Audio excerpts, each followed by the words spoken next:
We're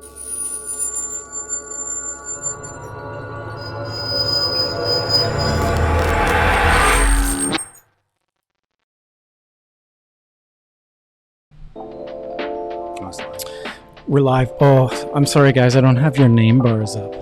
And look, we're not even. David, you're me today. Okay. If that's all right. You're handsome, guy. Mark Wagner. Yeah. We have the shiny. We have the shiny one, James. We've got the not so much, also shiny The one. silver guy. The silver guy, David. He's got it on top. He's pre-silver. It's like this is before it turns silver. It's so awesome. Like on my monitor here and the reflection in the window, I see nothing but like glittering gold. I feel like I've won. You won the Wonka prize. The Wonka, the Wonka golden ticket. I get to go to the chocolate factory. We're in the tooth factory today. So Here we are. It's even better. Welcome to our tooth factory for the day with Mr. David Neuber and James Neuber. How are you guys today? Amazing. Yeah, love it. Pumped for the PDC coming Pumped. up. It's Absolutely. a big week. It's a huge Well, one. we haven't had this show in 3 years. Yeah, you're going to see a new level of excitement. So what's the? Am I totally spiking? I'm like screaming into the mic. You were. It's Super fine. happy Like right now.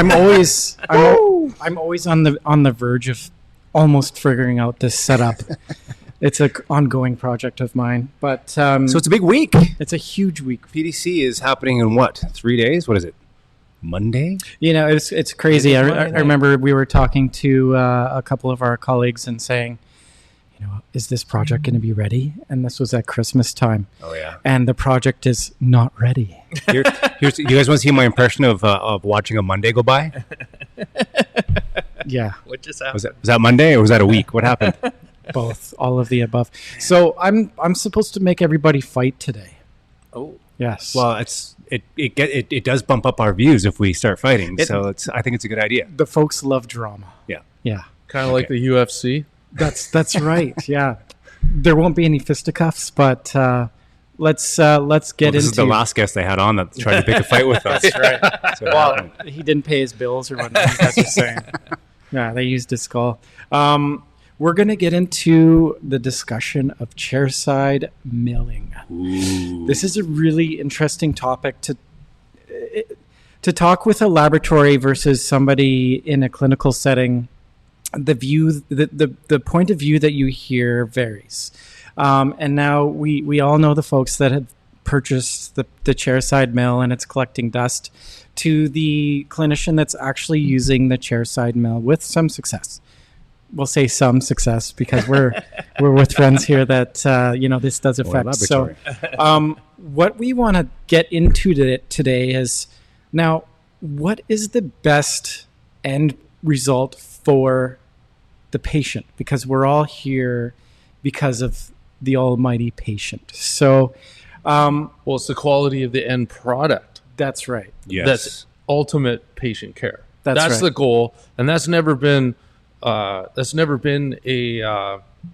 sacrifice with any professional that we all interact with. That's the end goal. So if everybody can lead to that point of having a treatment, Yeah. hallelujah. And who would argue with that?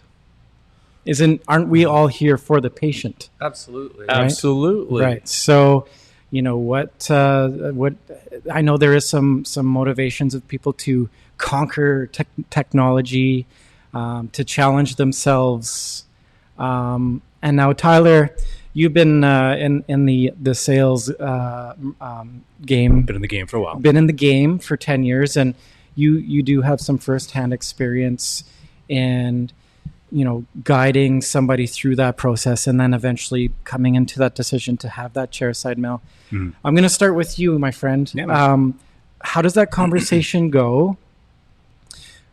What are the key motivations? What are the key motivations, and Yeah. how is somebody using that tool successfully? Yeah, I mean, it's a long conversation, right? So, now, I'm going to preface this by saying, obviously, David and James, you guys are amazing clients of mine on the Henry Schein side of the business. So I'm going to preface that right away. He was really worried. He's got a lot of like a lot of like before Don't worry, Tyler. this, We love you no matter what. before this, this conversation happened. Tyler's like, I don't want to be the bad guy. I don't want to be the bad guy. No, but it is a conversation that's like it's staring us all right in the face, and it's not a new conversation. It's been around for well over a decade, 15 years. I mean, if you go look at CEREC, we're going back 30 years, since right? the 80s. Yeah. Since the 80s. So this conversation is not a new one. It's evolved into a new conversation about indications. What's the end result? What do you need this for? What could a chairside mill possibly provide for you that you're not getting from your laboratory? So that's typically where I start the conversation, and I say, let's at least investigate what's happening with you in your laboratory. Let's see if there's something, maybe there's something there in that world that you're not, that hasn't been educated, you haven't been educated on, or just sort of sussing out every avenue first before diving into it. Because as most clinicians who have invested in chairside milling, scanning, any of that technology, there is a high price point to get into it. And if you're going to do it, you got to make sure you're ready to do it. Right. So the learning curve, the cost associated, and the first thing people are going to see is, well, what's my ROI on this? How long is it going to take me to make my money back? And obviously we want to stay a little bit away from the business side of the business, but it's a business after all. It is a business. If you are going to make that investment, you need to know that it's going to somehow pay for itself. Yeah. Staffing concerns. Yeah. Yeah.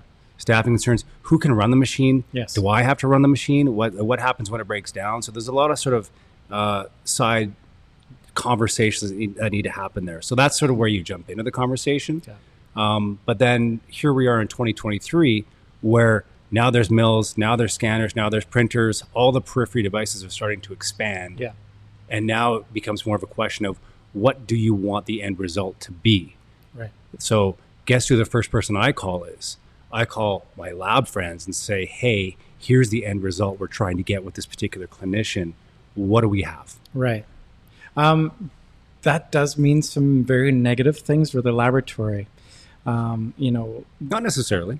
Well, in terms of volume, right? Right. So a large part of the laboratory business is posterior units.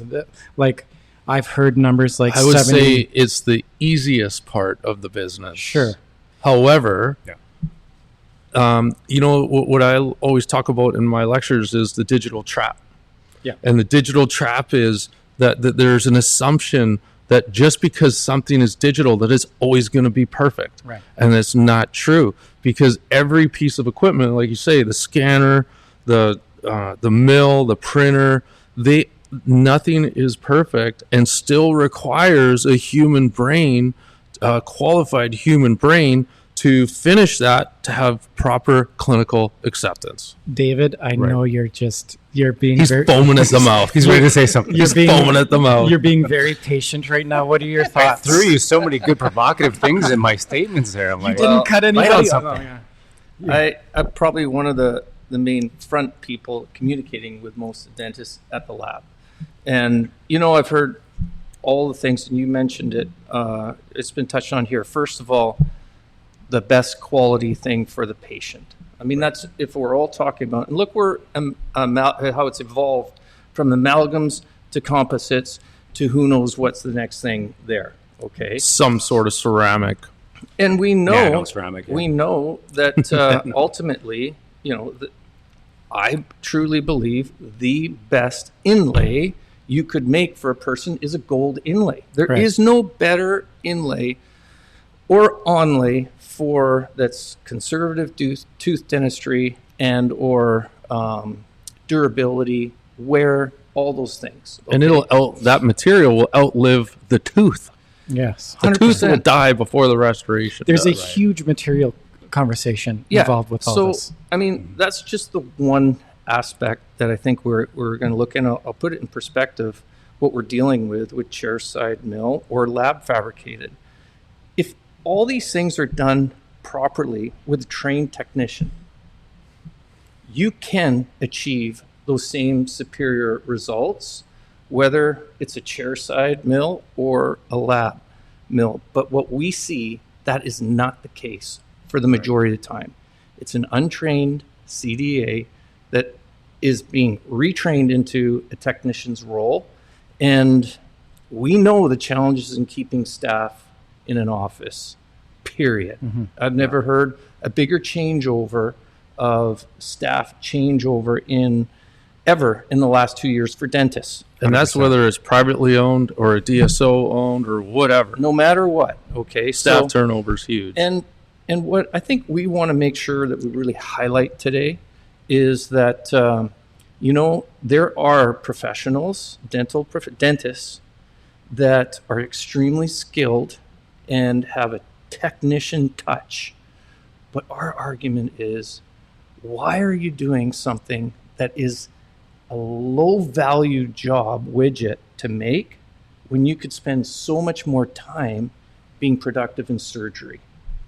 Now, and I think that's the part that, we struggle with as dental labs. Well, I just think, Dave, as a business point of view, our golden rule when we entered into this profession was, Dad said, a surgeon should be making 4 to 5 times in billable dollar value than whatever they pay the lab. So just a simple business concept. Right. I would rather spend my time making 4 to 5 times something than doing that. 100%. So one thing that I don't think you touched on motivations. So Yeah. from your perspective, Tyler, what is the top 3 motivations for a clinician to get into chairside? It's a good question. Peers is a big one. Peers? Peers, Yeah. saying, hey, I did it, you should consider it. Sure. But, I think the other one is that patients are asking, they come in saying, I want same day dentistry. They are? Yeah. Is that for real? Yeah. For real, yeah. So patients are saying real? they heard from a friend that they said, hey, I could get a crown scanned and designed and milled in the same day. And I was done. I didn't have to come back for that second appointment. So I think that the market is getting more educated. Patients out there understand that they know that if the dentist prescribes a crown, they know that they can leave with it that day. Sure. So that's number 2. So peers number 1, and then probably peers number 1. Patients is probably neck and neck with peers. Peers encouraging them to do it. The other one was there is an ROI factor. There is an idea out there that, hey, the convenience and the ease of it is right there. It's going to be, and I use this word. This is where it gets carefully. Really I say nervous. there's a perception that this machine is going to create the prosthetic for you.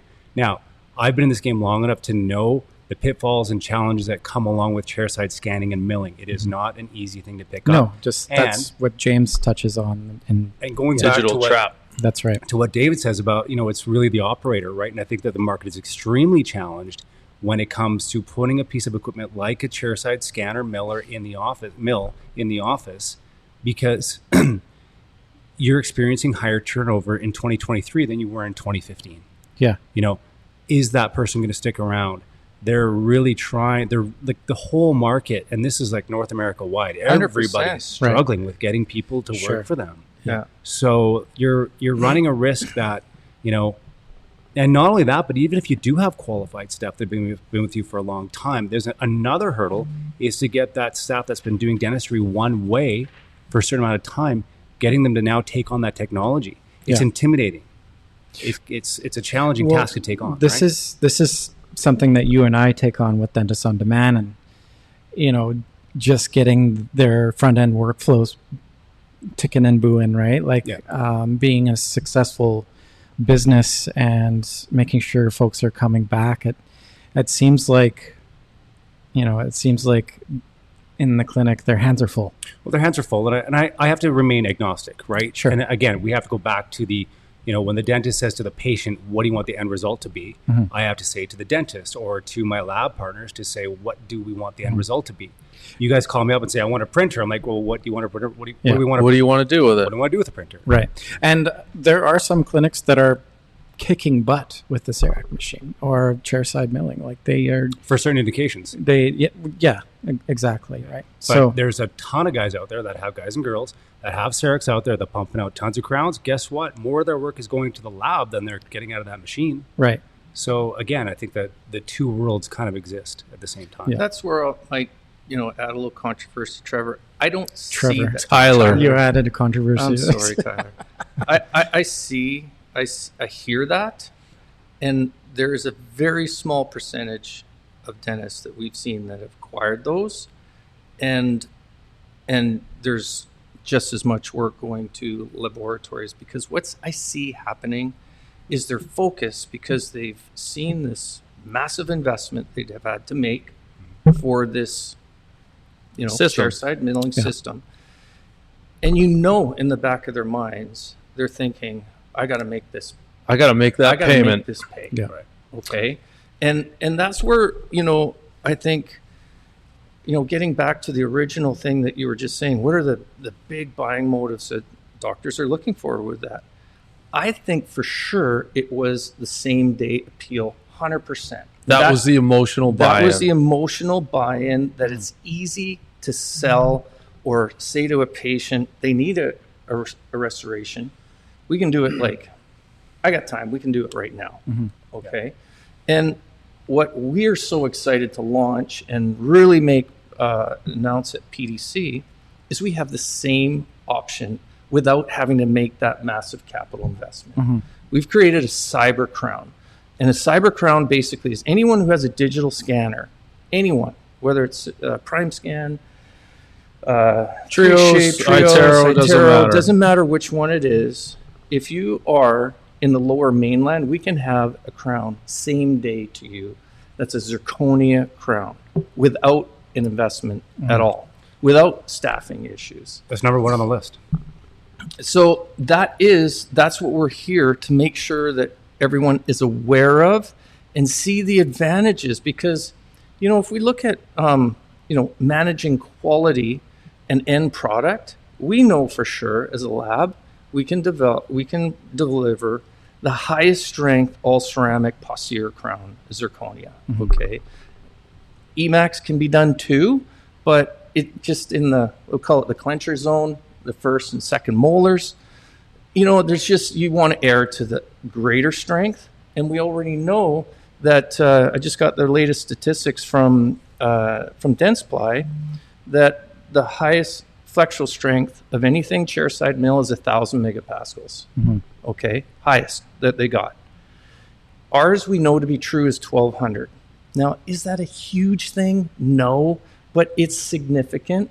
And you don't have to make the investment for a superior. If we're talking about the end result, giving a patient a superior product, that's where we're trying to say, look, for posteriors, we have the answer. We got, without making that massive capital investment, you can get same day or next day. Even if you're out of town, anywhere in BC, you can get it next day if you had a scanner. And needless to say, you're going to have the level of quality that you're used to. So that I wanted to make sure that everyone that's what this, 1, 2, 3 punch was to I'm agnostic. Let's not forget. Yeah, exactly. We just want to make sure that and we're not the only lab that does that. Yeah. Okay, I want to be totally open about that. Other labs are capable of doing that. They're capable too. of doing that. Most up-to-date sure. labs in the digital world are perfectly capable of doing a similar type of service. So here's a good segue into. So I have questions about this. Okay, Are we go going for to change that? But I want to No, make sure we let's keep that let's train of cover thought. this first. Yeah. Okay, so cyber crown. Can you tell us a little bit about what that is? Like, how does that work? So if I'm a dentist or Mark's a dentist, we got a case come in, we're like, okay, I'm going to scan this. Like, how quickly does it come back? Like, so basically, if you, like I said, if you're in the lower mainland, okay, we basically can serve from Chilliwack to Vancouver. We're right in the middle of those For landmarks.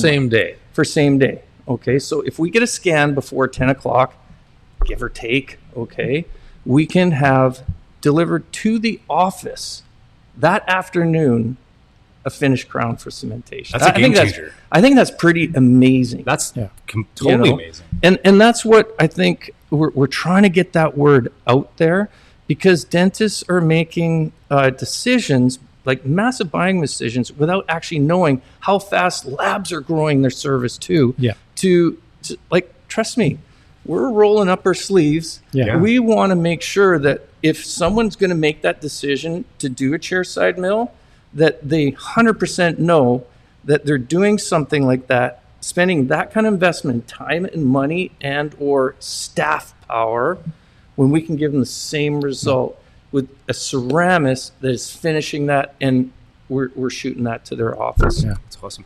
One of the sort of over time, I think this has changed. So like zirconia, for example. Correct. Can you do same-day zirconia? Yeah.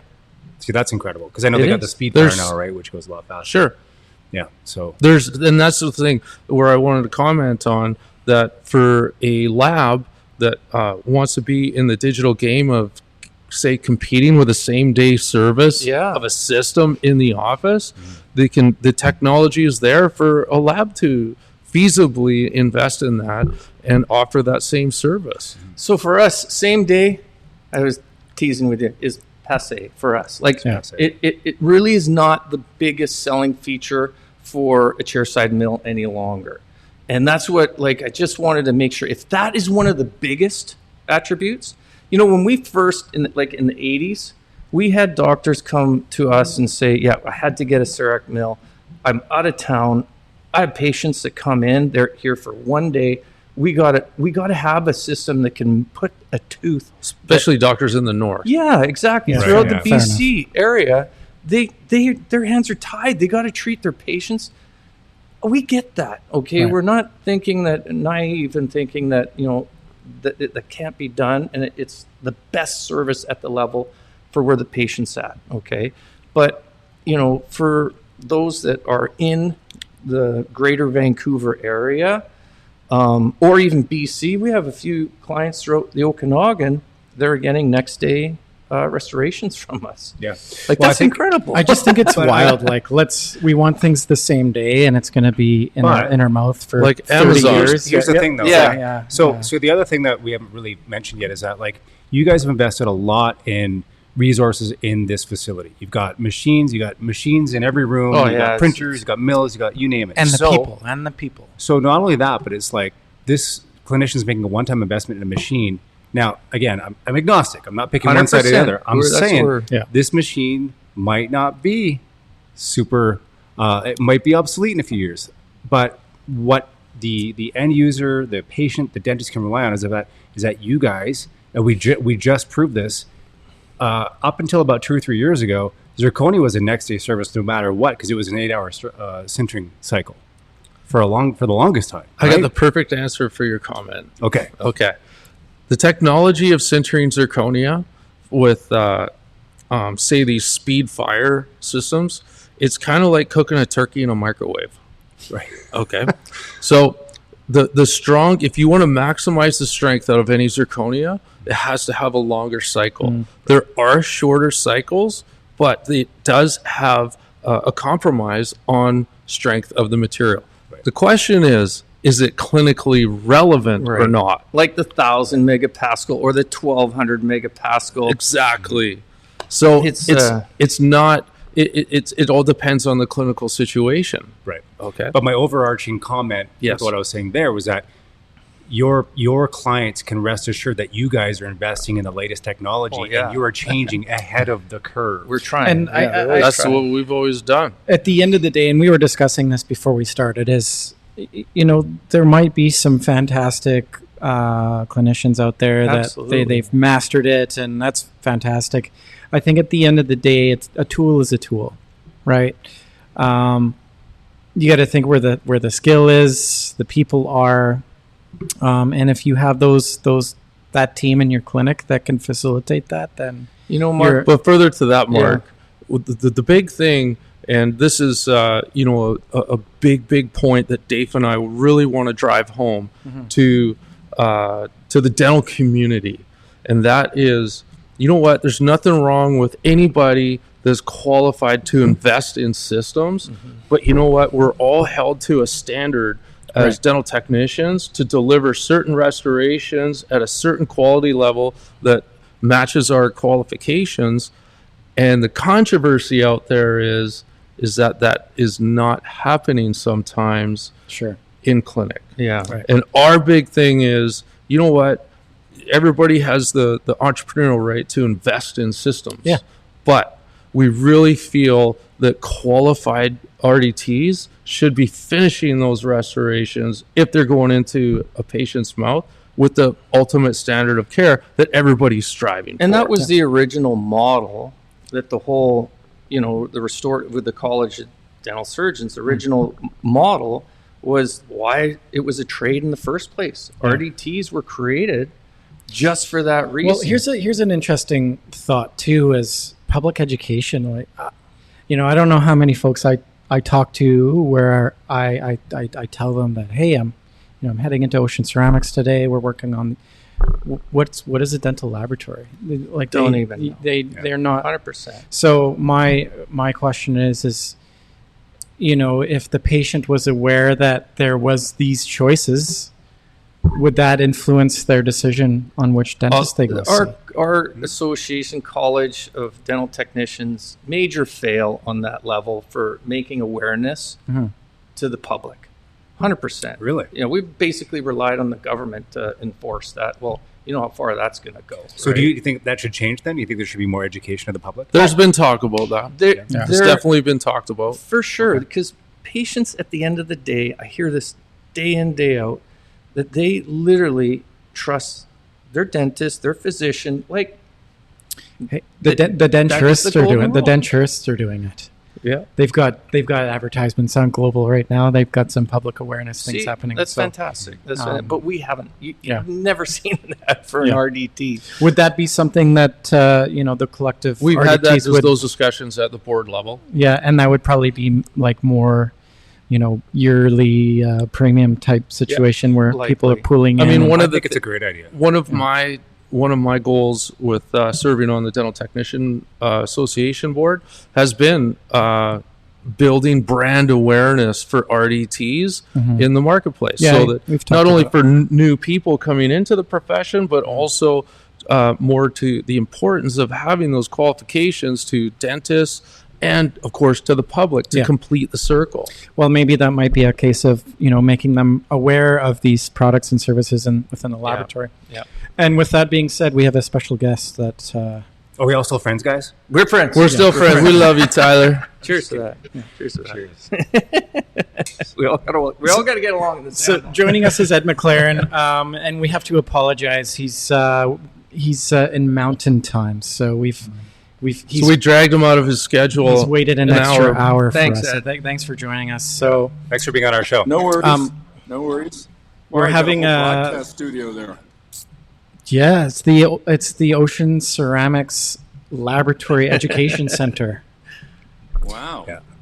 So Ed, we've just been debating the digital world. We're talking about the pros and cons of chairside milling versus having your restorations completed in a laboratory. So you're kind of joining us at the tail end of our banter. And I've tried to stay agnostic on both sides of it here. Obviously, David and James are great friends of mine and clients, but we have sort of batted it back and forth a little bit. It'd be really interesting to get your take on the state of the world in terms of milling versus where things are in the laboratory right now. In terms of chairside. Yeah, and Ed, I just remember years ago, it was probably 8 or 10 years ago, you were speaking at Quintessence about you guys were already doing same-day crowns with layered ceramics and how you guys are doing that, competing against the China competition at that time. But things have evolved a lot more. And so what would your take be on where we're at today? Okay, great. First of all, are we live? We're live. We are live, yes. Oh, okay, great. Okay. So, yeah, I mean, that whole concept started with Lee Kolpenheim. Many of you know Lee. Because, God, we conceptualized that in 2006, back when he was with Sirona, or even before it was called Sirona. Some other big company's name escapes me right now. The concept of what I call, or what we call, I guess, the digital dental team. I mean, taking all of the technologies, the people, the systems, and put it into our best possible result. I appreciate the concept of same-day dentistry from the outset. But the problem that I've seen, and I still see, is that the quality is not at the level, let's say most of the time, I don't want to say all the time, that we can create with somebody that's technically trained and that knows how to finish a restoration, knows all the little nuances of form and texture and finish.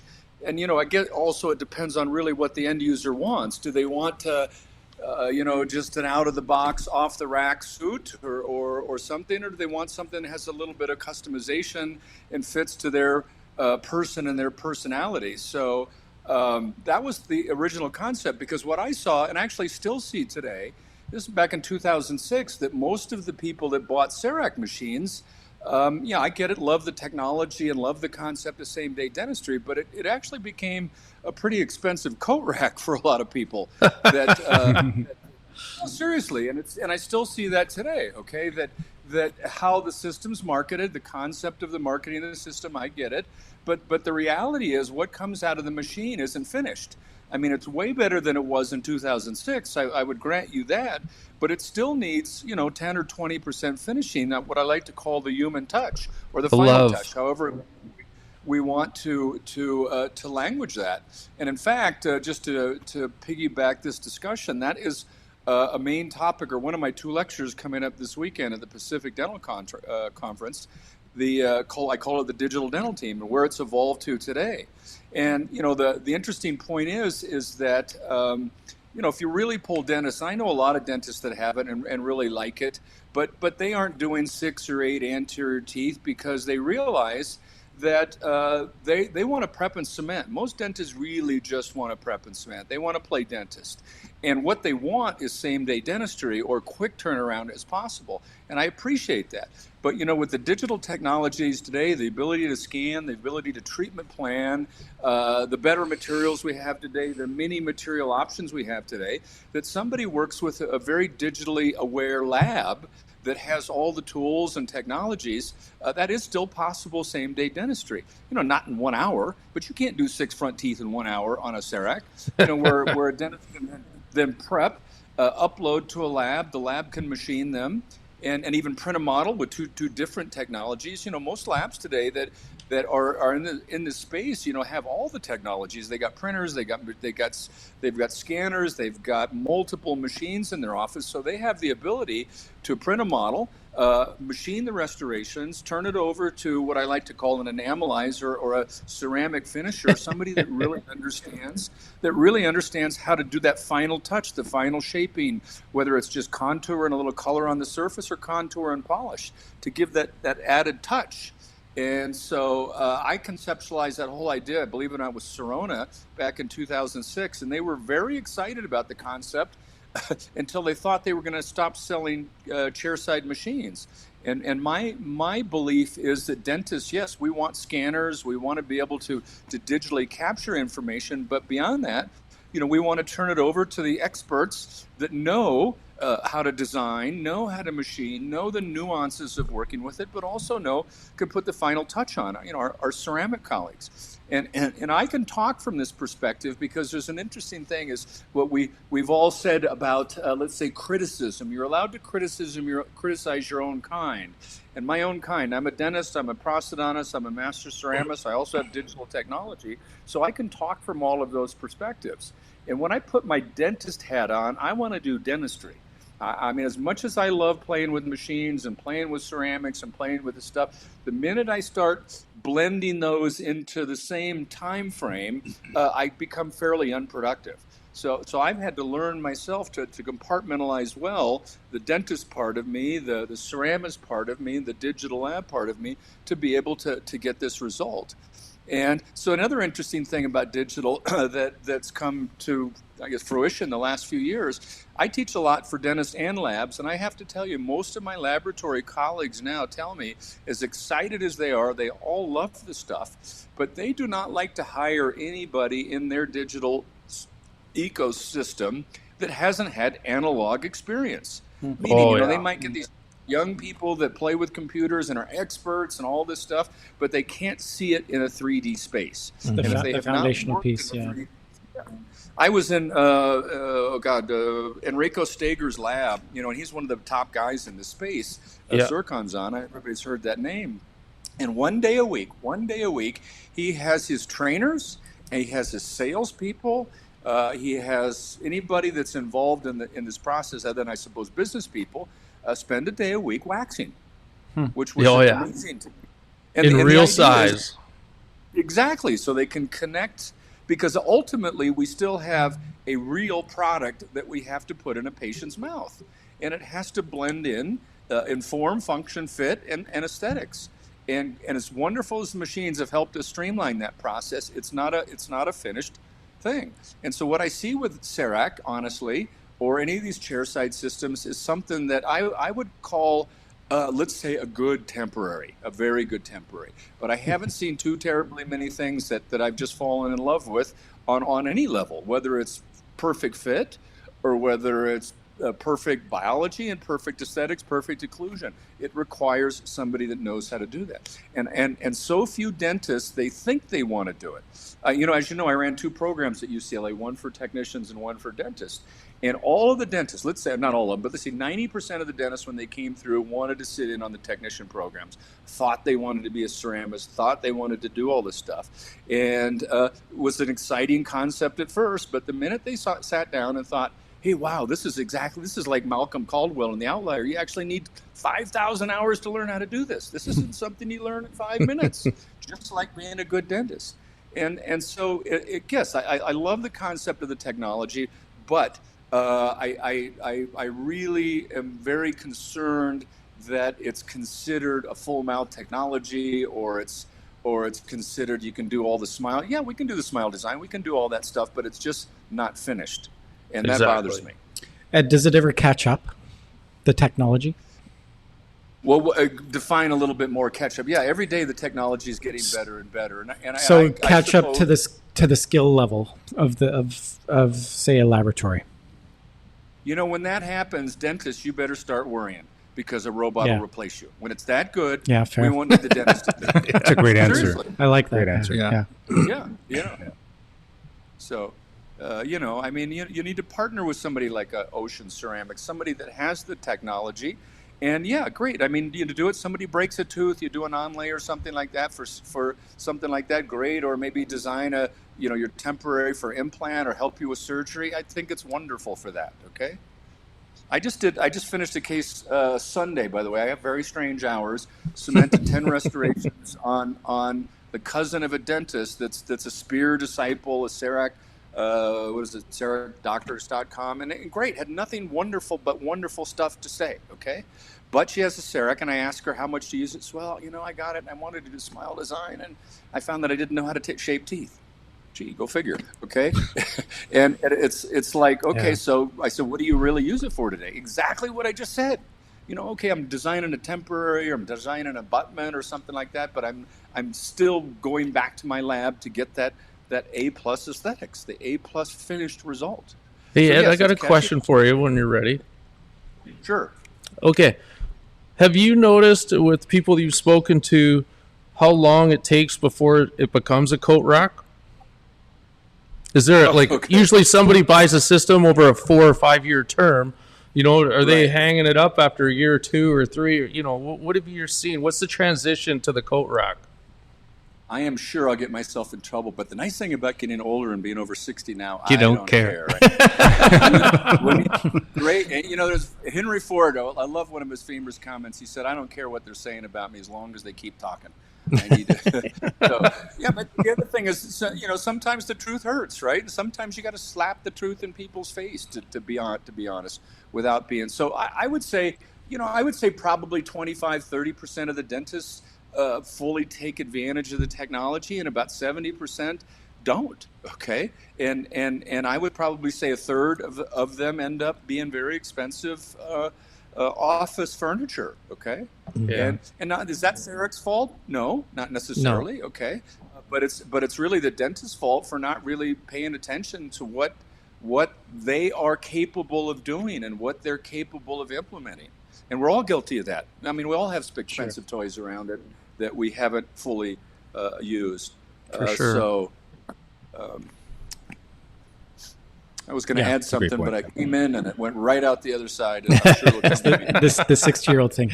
I like your point about the limitations of the technology, and doing your homework ahead of time to make sure you have a full understanding of what the machine's capable of and what it isn't. And what it requires to make it work. Yeah. And the point that that goes across the board for any technology, I'm sure there's all sorts of things out there that we've all invested in that we're not Right. fully utilizing to its full, what the manufacturer specified it was supposed to be capable of. Yeah. Oh, right. Just like buying stereo equipment or anything, we end up using 10 or 20% of it. It's the same thing. But there's no way a dentist can keep up and afford, maybe that's a giant group with the technology as it's evolving, okay? And how quickly where a lab can. That's their job. That's what they do, okay? And they can turn it over and make a nice return on investment. I read a book a long time ago. It was in 1990. It was called The Theory and Practice of Economic Alchemy. Robert Zane Pilzer was, I believe, the name, and he was an economist, and he wrote a book talking about new technology. So what is this, 33 years ago now? And it was fascinating because one of the things that he dealt with is how should you look at technology as a return on investment? And he said this in 1990, and I think it's more true today. He said, if you can't pay for the technology in 1 year, it's 100% paid off. You might finance it for 5 years, 10 years, but the return on investment, it's more than paid off in 1 year. It's a bad investment. It's a bad investment. I have a question. If you buy $150,000 technology, you better generate more than $150,000 business in 1 year to justify it. Here was the finishing thought on this. He said, because in 2 or 3 years, there's going to be a brand new, better technology. Sure. And you really should be able to move in that space. And if you haven't paid for it, you won't. Hold on, let me turn my phone on.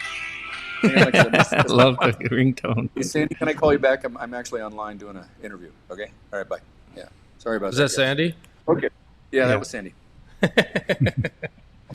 No, Ed, I was just going to ask you, one of the things that I try to explain to doctors, like we try to help them put things in perspective and being profitable in their practice, okay? And we just don't understand why a dentist would spend an hour plus. You get your appointment for your prep, okay? It's just called a single unit crown. Call it an hour, 2 units at a time. Right. And then, the patient's got to sit in the chair for another hour, possibly more, to wait till that gets done.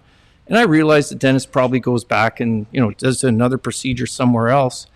But can you support the concept that we always try to tell docs, look, you make your money doing surgery, not making a widget. Is there some validity? Please tell me that makes sense. I mean, wouldn't you rather do multiple surgical procedures than spend your knowledge and time making a widget, a crown or onlay or whatever? Well, here's where I would argue for a CEREC in that context of how you presented that. I think a dentist that is got a good practice, a decent patient flow, if they wanted to bring in an associate, okay, and then that's what the associate did to help build their practice, okay, marketing 1 or 2 hour dentistry, but in the context of how I just described it, it's a broken down tooth that they don't have time, and they look at it. I mean, I don't think you'd language long-term temporary, but that's kind of how I would language it. And that this dentist, associate dentist, had the time to finish it, stain and glaze it, and make it, at least what we would consider acceptable, or we'd give a grade of a C, let's say, in our typical A, B, C, D, F system, okay? Mm-hmm. So in that environment, I'm okay with that. But it does not at all make sense to me for a busy dentist that has a good practice to do exactly what you just said. Yeah. Sit around for a machine, wait for a machine, because theoretically you could do the same thing. You could scan it, assuming, let's say, Ocean, your lab is 10, 15, 20-minute drive away. You could upload it to their machine. They design it. They machine it. They all know all the little problems, okay? I gotta take away off a little bit here. I gotta overbuild it here. Here's where it's undercut. They know how to deal with those things. Okay. Yeah. They machine it, they stain and glaze it, and they deliver it 2, 3, 4, 5 hours later. So the big deal. The patient goes to work and comes in the afternoon. Yeah. That's our model of a cyber crown. We're major launching this at the Pacific Dental Conference. That service. Yeah. I think that's a great service, and I think as more labs operate in that space, I think you're going to see more coat racks. Yeah, expensive coat. Man, I'm thinking, do I have any expensive coat racks at home? I probably do. No, that's, Hey, that's cool. I know, Ed, you told us you could only give us 10 minutes of your time, and Yeah. you've gone way over time already. And I know Sandy's on your hit list there. So, but give us a little plug and a little more insights, more than what we see on the PDC write-up of what you're going to be talking about Friday for dentists. What time? And well, he's Friday afternoon. What time? Well, that's like 1 o'clock. 1:30 to 4. Yeah. So actually, any dentist out there that's interested in digital, number one, interested in aesthetics, interested in materials, interested in these concepts that we're talking about, basically we put it together in a format called the Digital Dental Team. And unfortunately, there was a mistake on my part. My digital partner that I upload to is Jed Archibald. He used to be Gordon Christensen's technician. He did all the stuff for Gordon that he published for years in the digital space. He is co-presenting with me. So we're going to talk about what the dentist should do. We're going to talk about what the materials are available to us. We're going to talk about the preparations that are a little bit different than analog. The interesting thing about digital impressions, okay, or if you're going to do digital processes or preparations, is you actually have to prep a little different than for analog. I mean, I can compensate for analog errors, but I can't. The machine doesn't compensate for some of the prep designs that I might do. Wow. So I have to be aware of those kinds of things. Okay. Then we'll talk about material choices. Then we're going to talk about laboratory interactions. Then we'll talk about how to finish the little nuances, the final touch that we're talking about. So that's about 2.5 hours, and it's just jam-packed of information. That'll be Friday. And then on Saturday, I'm speaking at the laboratory meeting, which I'm assuming is at the same place. Same building. Same building. Jed Archibald again will be with me, and we're calling that the art of what we do. More or less how we either layer. We're going to obviously, since we're talking mostly technicians, talk a little bit about micro layering ceramics. We'll talk about surface color. We'll talk about internal color, how to create internal color in zirconia. We'll also talk about material options and things like that. So it'll be a little more focused for the lab, but dentists that are interested in understanding the laboratory processes and understanding the finish processes, it's a very good course too. Fantastic. Outstanding. Can't wait. I'm jacked. I can't wait. And I can't wait to have a little glass of wine with you too. That's fantastic. So, but hey, and just in recognition, I know the PDC is sponsoring a lot of your you and Jed coming up together, but I do want to recognize also the companies like Arjun and Curion, who are also stepped up to the plate to bring you guys to town. And so and I know the Dental Technician Association of BC, we let all our members know that you guys are coming to town. We're letting everybody know you're coming. You guys are coming to town. So Start me up. one of the goals that we wanted to really achieve tonight is that people really have a clear understanding of how they can really suck and absorb whatever they can out of you guys. And you're probably going to go home like zombies after PC's done with you. Yeah. All right. Okay, well, we'll see you guys Friday then. We all good? Thank you. Thank you. Ed. It's been Thanks great. a lot, my man. It's been great listening to you talk. Thank you so much for joining us today. Love it. All righty. See you on Thursday. Yeah. Friday. Friday. My bad. And Saturday. Friday. And that's it. He's over. It's okay, Tyrell. Tyler. Trevor, Travis. Tyrone. Tyrell gets it all the time. My brother-in-law, his name is Travis, and the ongoing joke, my father-in-law always calls him Trevor. So Trevor, yeah. there you I get Trevor. go. I would be remiss if I didn't mention where Ocean Ceramics is located. Hey, that's a nice piece. Who put that together? I don't know. Genius. Some guy. I don't know. Booth number 451. 451. Do not miss Ocean Ceramics on You Thursday. can't miss them though. They're Hard, well, I mean, honestly, hard to miss. how do you miss a guy like the guy that's sitting next to me here? Elvis will be in the house. We Just need look for the silver. jacket. We need some silver here.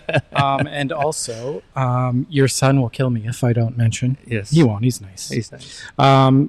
Great deal going on. Send 5 cases and receive a $500 Amazon gift card. Maybe 5 cyber crowns. There Easy you go. peasy, Yeah. right? You do that in we're 1 talking. week. Also, Or night guards. this is what, like, I want to know if I'm Is that a Yeti? if I can Come on. enter this here. Yes. Can sales reps win this? It will be full of booze, too, just so you know. Maybe I need to become a dentist. So make sure you get to the Ocean Ceramics booth. Yeah. Scan this QR code right now, and that will get Ooh. you started. Cool. So hold on.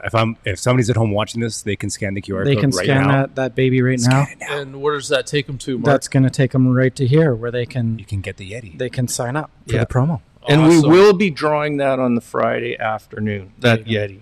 Okay. Awesome. Actually, you know what? I just had this brainwave idea. Brainwave. I think I'm going to ask Ed to pull That'll make it that's a good legit. idea. pull the name great out. idea. Okay. I thought I'd just go like this and pick my favorite guy. Yeah, of course.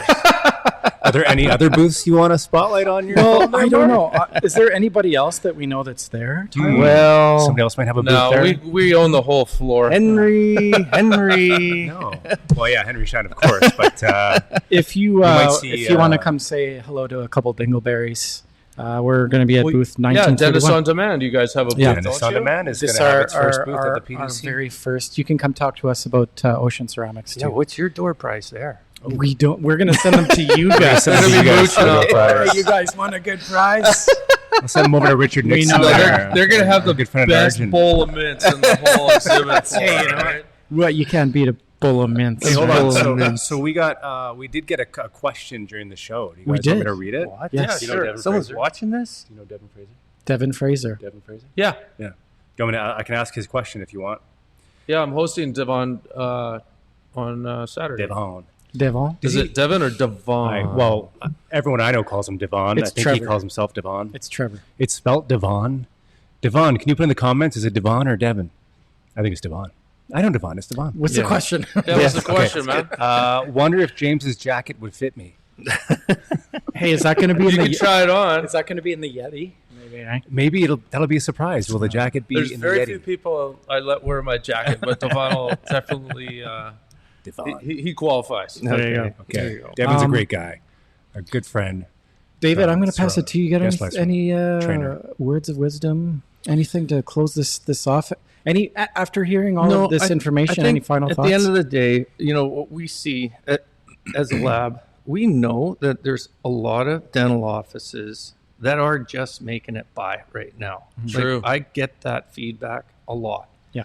And, there's some that are spiking. Some are like they're harboring losses for a couple months, right? And what we want to do is we want to make sure you guys know that we have some crazy ways for you to be more productive through CE. Okay, so you can do less and larger comprehensive treatment plans. And that's our Dentifor model. Okay, we'll be talking about that down there. And one of the coolest ones is our lost art of removable dentures with precision attachments. Okay. Oh, wow. A lot of patients, if you've got 6 or 8 implants that are missing, 6 or 8 teeth that are missing, if you restore that with 6 or 8 implants, we know you're at 25, 30K, maybe more, okay, on a good day.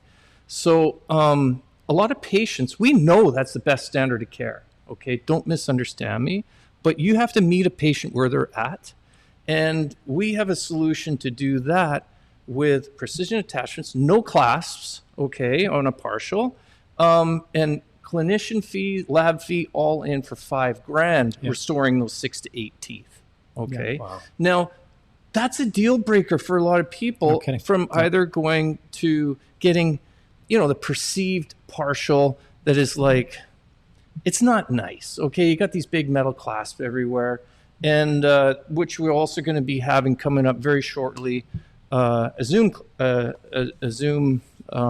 course that will really teach clinicians That's the case right there. how to do these kind of cases. Yeah, that's just precision attachments off there, and we got a gazillion pictures of All sorts of crazy variations. before and afters. So one thing that Trevor and I really dig into Thanks, Mike. is scope of practice. Keep talking, Mike. And we talked about this. We want our clinicians to be in that chair, doing their thing. Or dentistry. Yeah. So no, and that's being awesome. more profitable at what they're doing. That's right. Okay. Yeah. So we want to be your partner in that. That's Awesome. all.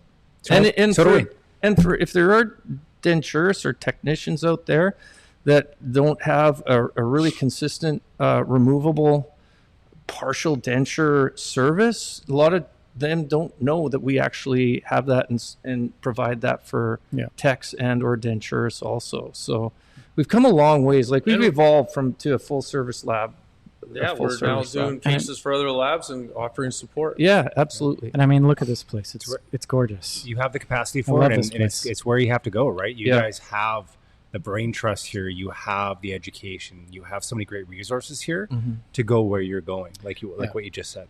And it all comes back to that, like, you know, if you don't have a strong connection and relationship with your laboratory. It was funny. I saw this clinician post that to connect with your dental colleagues, other dentists out there, and I chimed in and said, make sure that you're also Your lab guy. You're also connecting with your lab guy. Heck Because yeah. Or lady. or that. Lots of fantastic lab ladies out there. And Mark, in truthfulness, and this is the hardest thing for a lot of labs, is they're really nervous communicating with dentists. They're great handcraft stuff, but they don't always have that comfort level to talk to doctors. I mean, it took us like basically 2 generations of technicians before James and I develop that. Yeah. Our parents back in the day, they just took shit and basically said they didn't know what to say back other than hang up when someone was yelling. And maybe that was still the right thing. Okay, but you know what though? I want to speak to that, and I speak to that from a sales perspective. When I started selling supplies to dentists, you want so badly to make their lives easier. Yeah, okay? absolutely. So what you do is you go in the office and they say, "Hey, get me this," and you just go, "No problem, I will take care of that for you." Yeah. And you get in your car and you look down your hand, and you're like, "What the hell is that?" It's a 330 burr. I have no idea what this is. I need this So color. you spend the next 3 days That's no sleep trying to find out what this thing is. That's a mixing tip, right? Right, it's a mixing tip. Because there's about 1,000 And then different mixing I find tips. this crisis of meaning moment where you're like, why did I not just stop and say, can you just tell me what you use this for? Or just give me one tidbit of information to help me find the answer. Or one better. Do you have a code number on this? And I think about that from a technician's perspective, that you desperately want to make their life so much easier. Exactly. That you gloss over just getting that little bit of information to say, I just need a little more information from you. Then I can make your life easier. Yeah, we don't want to be a concession machine, Right. Yeah. And that's what a lot of docs view labs as, is a concession machine. Let's just drop that prescription, see what comes out. Yeah. Do your best. Yeah, we want to be way more active. Further to what my brother was saying, as far as how we had to learn over a couple generations, our family, on communications within our profession. That's a big part of what I'll be talking about on Saturday with my talk. I only got 90 minutes. That's right. So you're on Saturday. What time? What time on Saturday? 11 o'clock. We'll be in the back. So I'm heckling you. before Ed. There's other speakers too. I'm going to have a bottle of a wild turkey in my hand standing at the back. Bring Maker's Mark. Yeah, that's right. I don't drink wild turkey. Maker's Mark. Okay. Well, But, we should. But Sorry. yeah, I was just going to promote a few. Like Devon Fraser's doing a talk on the whole digital thing, how to coordinate with doctors digitally. Heard him speak before. Another lady, Michelle Glover, she's going to be talking about the digital denture game. Nice. But one of the things when we were talking about arranging speakers for, some of us from the association were asked to help out on picking speakers. For the Saturday for the lab component was we really wanted to push the quality of nature. When we go through this digital journey, and Ed was speaking to that also, there's a loss of nature sometimes that requires a human touch. Yeah, there's no AI or there's no machine that knows how to incorporate nature, God created nature, into teeth. For a human being. Yeah. So, once again, nobody's a robot. So one of the things I talk about is really how to interview a patient, how to extract their vision, leverage some simple photography, whether it's with your phone or an SLR, how to incorporate that into your work. And that's whether you're doing a hybrid, a denture, anything. That's why I call it the quest for nature. Awesome. And I just want to teach people. Nice title. Yeah, so that's why I just want to help teach people that we're creating nature for human beings because we're not concession machines like Dave is saying. We're creating teeth to create new people. Love it. Yeah. All right. Well, with that, I will can't be wait there. to see I can't everyone at the It's PDC. gonna be It's super fun. since 2020, so it'll be nice to come meet on. each other. Come to our collective booths. So and, before we sign off, can we touch base on just on the dates and times again of lectures? So yes, we've got Ed on Friday. Ed on Friday, 1:30, 1 o'clock. Ed's at, I He said thought it was 1:30. 1. 1 o'clock. We're going to say 1. It's in the Yeah, program, stay but safe, Juan. but Ed is like program, the headliner, and I gotta say, I gotta plug. Ed just doesn't give a lecture. Yeah. He gives a theatrical experience. Yeah, it's I can good. tell this by listening to him talk. He's Well, gonna go- be- You know, Ed. Go check some of his stuff out on Oh YouTube. yeah, It's and, really good. you know Ed just during COVID, he was actually filming his latest production in Egypt with the pyramids in the background. No kidding. Oh yeah, That's and wild. he's I gotta- got a James Bond theme going. Yeah. So, like I say, you're learning more Yeah, it's than a super just show. about dentistry. education. So he's also a videographer. Yeah. Oh yeah, He's a presenter. He's a showman. Multi-talented fellas. Pretty sure he produced Star Wars.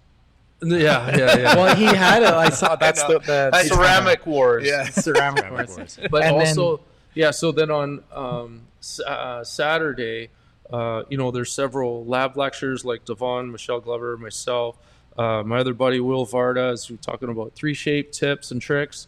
And then those are the morning Will. lectures Will of Varda. Saturday. We know Will. North Van. Just did a case with Will. Yeah. Yeah. So then but Ed will be closing out Saturday as the headliner for the entire afternoon on Saturday. Oh, fun. I can't wait, man. It's going to Yeah. be good to see everybody's face again. Yeah. Yeah, a live Absolutely. face, not Yeah, a yeah. Zoom Looking face. forward. Yeah. Forward to it. Let's do this again. It's nice to get you in front of the Yes. camera here, David. Thanks. It was And, fun. Thanks for the fun banter. That's all for now, I guess. If you stuck around this long, thank you so much for hanging out of this exciting This is where you look at the camera. dental This is where we looked at. bites. We're calling this the Dentist on Demand Dental Bites segment with David and James Newber here at Ocean Ceramics. And Ed McLaren. Thank you for joining McLaren, us. Of course, yeah, thank you. And have a fun time at the PDC. Yeah. That's all I got to say. That's Mic it. drop. We Mic could drop. we could always keep things going. Bye-bye. Bye-bye. See you soon.